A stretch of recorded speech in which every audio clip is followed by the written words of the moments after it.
Josué, chapitre 17.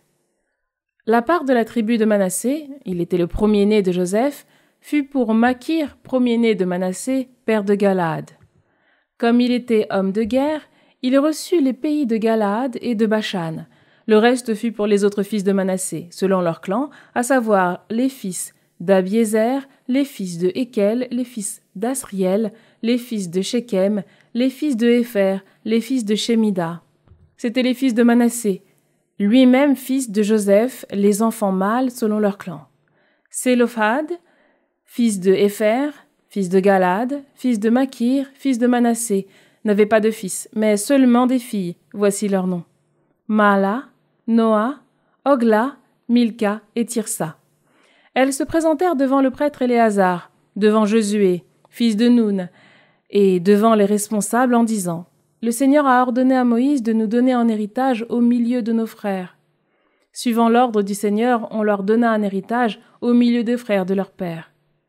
10 parts revinrent donc à Manassé, sans compter le pays de Galaad et de Bashan, qui se trouve de l'autre côté du Jourdain.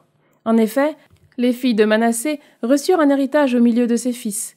Le pays de Galaad, lui, appartint aux autres fils de Manassé.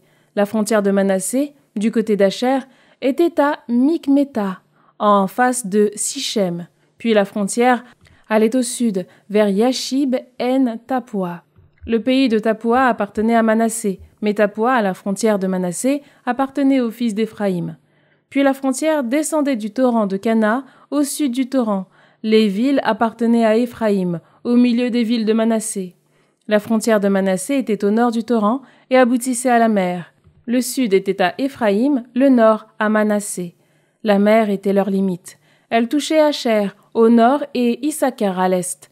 Manassé eut encore avec Issachar et avec Acher Beth-Shean et ses dépendances, Yibléam et ses dépendances, les habitants de Dor et de ses dépendances, les habitants de Endor et de ses dépendances, les habitants de Tahanak et de ses dépendances, les habitants de Megiddo et de ses dépendances, la troisième étant Naphat. Mais comme les fils de Manassé ne réussirent pas à s'emparer de ces villes, les Cananéens persistèrent à habiter ce pays. Cependant, les fils d'Israël devinrent forts et soumirent les Cananéens à la corvée, sans toutefois réussir à les déposséder. Les fils de Joseph s'adressèrent à Josué en ces termes: « Pourquoi m'as-tu donné en héritage une seule part, un seul lot, alors que je suis un peuple nombreux, tant le Seigneur m'a béni jusqu'à ce jour ?» Josué leur dit: « Si tu es un peuple nombreux, monte à la forêt.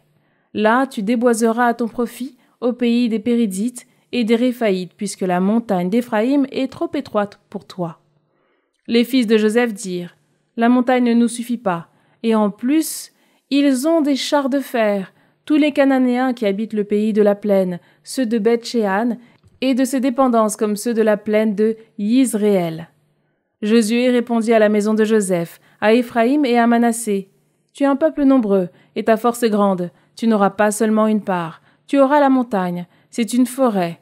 Tu la déboiseras, et tu en auras les accès.